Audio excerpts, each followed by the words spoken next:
پندال ته راجمع شي د شیخ صاحب انشاءالله تشریف وړی دی او د هغوی بیان به انشاءالله زر شروع کېږي. ټولو ته درخواست دی نعمان صادق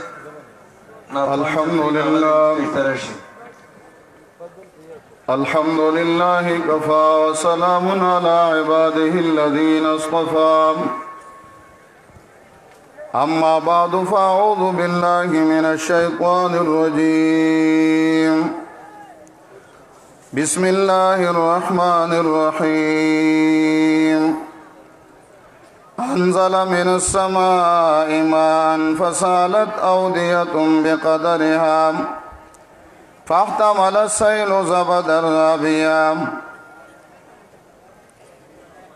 ومما يوقدون عليه في النار ابتغاء حلية أو متاع زبد مثله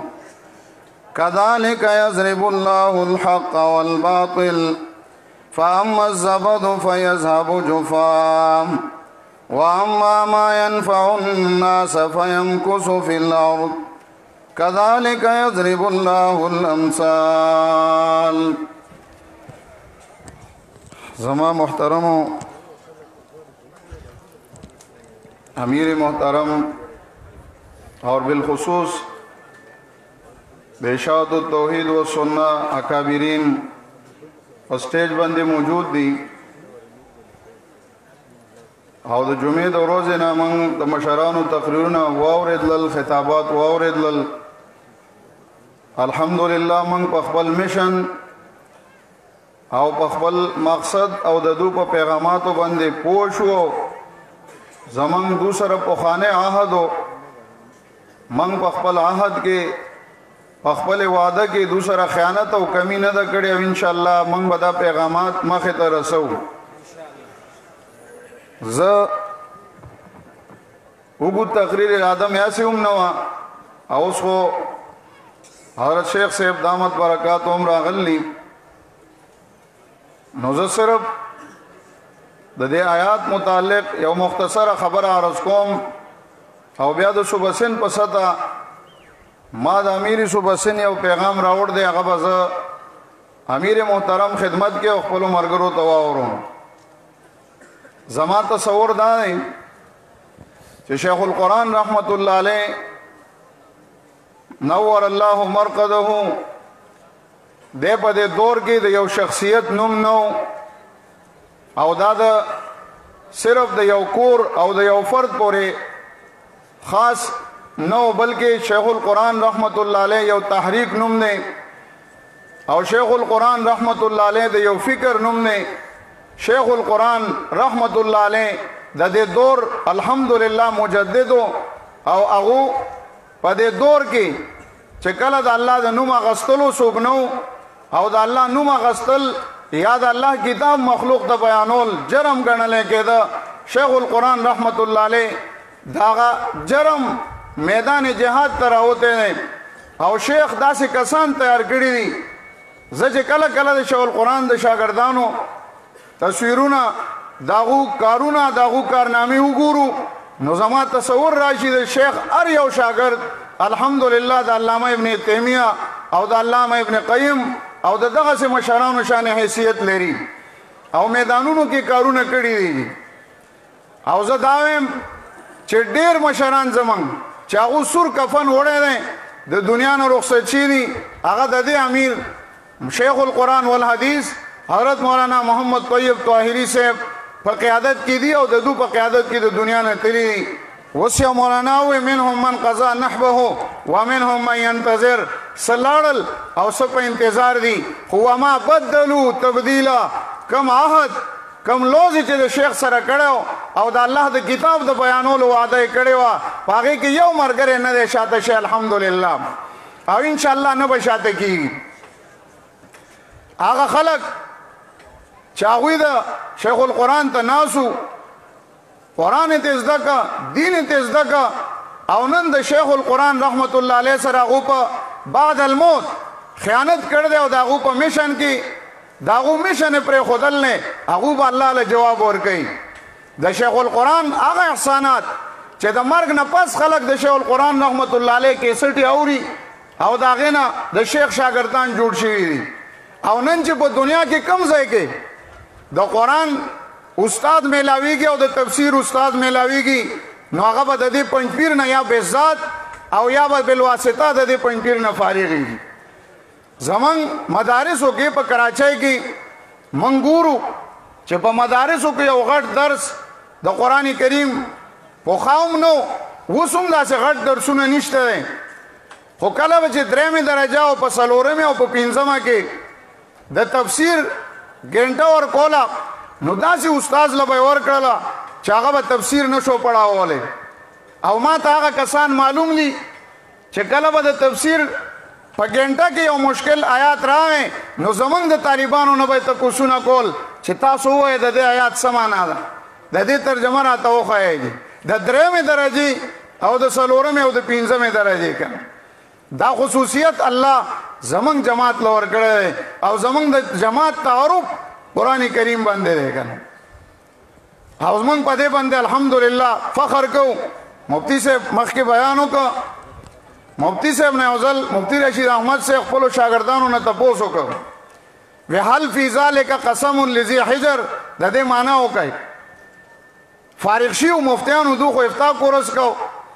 نو مفتی صاحب ته وی مفتی صاحب آپ بتاؤ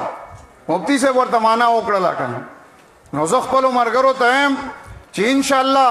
من د خپل د استاد او خپل د امیر میشن کې به خیانت نه کوو او څو پورې چې موږ ژوندي یو موږ به انشاءالله د دې میشن لاندې د دې امیر قیادت کې او د دو په حکم کې به موږ خپل ژوند تیرو او د الله کتاب او د رسول الله صلی الله علیه وسلم سنت دا به موږ د دنیا ګوټ ګوټ ته رسوړي. په دې وخت کې چې فتنې دي د قادیانیت فتنه ده دویم نمبر د پرویزیت فتنه ده منکرین حدیث دریم نمبر د مغربیت فتنه ده چې اجتماعي او انفرادي ژوند تباه کول غواړي د هغې مقابلې زموږ ملګرو کړي دي میدانونو کې زموږ ملګري ولاړ دي قربانیان یې زموږ ملګرو ورکړي دي په وینو باندې سره بدنونه او سرونه سره او لاسونه سره دي هغه زموږ ملګري دي. الله پاک دې جماعت لا ثبات او مضبوطیا ورکي او الله دې د دې د علماو حفاظت وکړي. یعنی که ځکه ما چې دا حالات خو هر وخت کې راځي مسلمة الکذاب د رسول الله صلی الله علیه وسلم په دور کې پیدا و اسود عنسی د رسول الله صلی الله علیه وسلم په دور کې پیدا و حالات خو برازي کنه الله مثال بیانوي مسئله وضاحت کوي مثال سره الله فرمای انزل من السماء ماء فسالت اوديه بقدرها الله باران وورو کندی او لختی او نیرونا خړې اوبه روانې شولې کنه خړې اوبه دا د باطل پرستی او دا د کفر او دا د بدعاتو نښې دي خدا ډیر وخت نه الله فرمایي فاما الزبد فيذهب جفاء واما ما ينفع الناس فيمكث في الارض بیکار شیزونه الله ختم کی زګ هغه وسوسه هغه حیله هغه باندې الله ختم کی او اما ما ينفع الناس کم شی چې خلکو ته فایده رسي قرآن او حدیث صفا او با صفا عقیده صفا اعمال صفا کردار بيداغ ماضی دا الله پاتې کی کنه د حالاتو نه متاثر کېږي د حالاتو نه مګبراويږي. نن زدا غنم چې په دې مجلس کې هر یو مرګره دا امت ده او دا یو راي ده او دا د قوم مشر ده او ان شاء الله انتقال چې زندگی او دا اجتماعي نو دا پورا ملک پټه کیږي مرګري وکار کو ز د صبح سن نماز سره تقریبا 100 کسان پورې موږ راغلیو سزيات دي حیدرآباد کراچۍ نه ګڼ مرګري راغلي او خخ علما او خخ خطیبان نه سره راغلي خو مرګرو انتخابو چې سټیج ته بتلاړ شي د امیر صاحب شکریا ادا کوم د امیر محترم صبح سن حضرت مولانا رفیق الله خان صاحب چاغو د سابق سے پنوم باندې مشهور دي دازل داغو ډېر زیات اراده و چې زب خامخه د اجتماع لازم او امیر صاحب ورته ویلو چې لږ سات لراشه اجتماع به وګورئ او اوس هغه اجتماع ګوري نو سوزله زما رابطه وشوه د مشرانو تقریرونه او بیانونه واورېدل د شیخ القرآن د امیر صاحب صبح سن ما ته حکم داو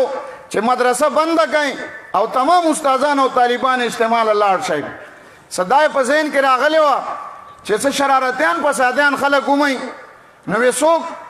صداونه کی چې اجتماع ته چېرته کمی محسوسه شي زمونږ ملګرو ته رکاوټې راشي او په هغه نسبت لس استادان شیخ صاحب ما سره د مدرسې را لېږلي دي او دې ځایونو کې موجود دي او نور هم زمونږ طالبان او نور طالبان د حیدرآباد نه د سن نه ګڼ ملګري راغلي دي زه دوه خبرې د حضرت مخکې به کېدم هغو دې موږ ته دعا وکړي انشاءالله سابق صاحب هغه شخصیت نه چې شیخ القرآن رحمت الله علیه په بقیت الاثار کې چې کوم نمونه لیکلیو نو یو نوم یې پکې د سابق صاحب هم لیکلی د مخلصینو او د خالصو ملګرو کې او موږ ته د هغو وصیتونه هر وخت چې موږ سره ناسي شیخ صاحب د اشاعت التوحید و سنت تنظیم هغه خپل ایمان ګڼي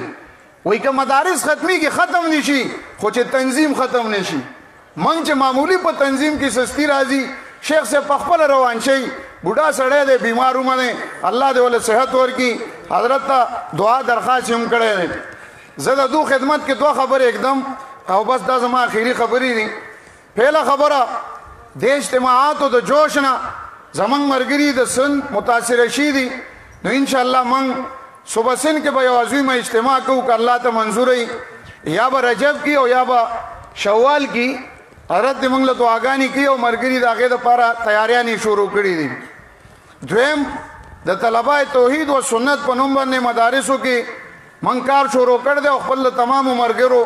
تنظیمونه به جوړو او د هغې رپورټ به انشاءالله زه څه وخت کې بیا مرکز ته ورسوم زه به په دې خبرو اکتفا وکړم شیخ صاحب هم دی او نور مشران هم دي واخر دعوانا الحمد لله رب العالمین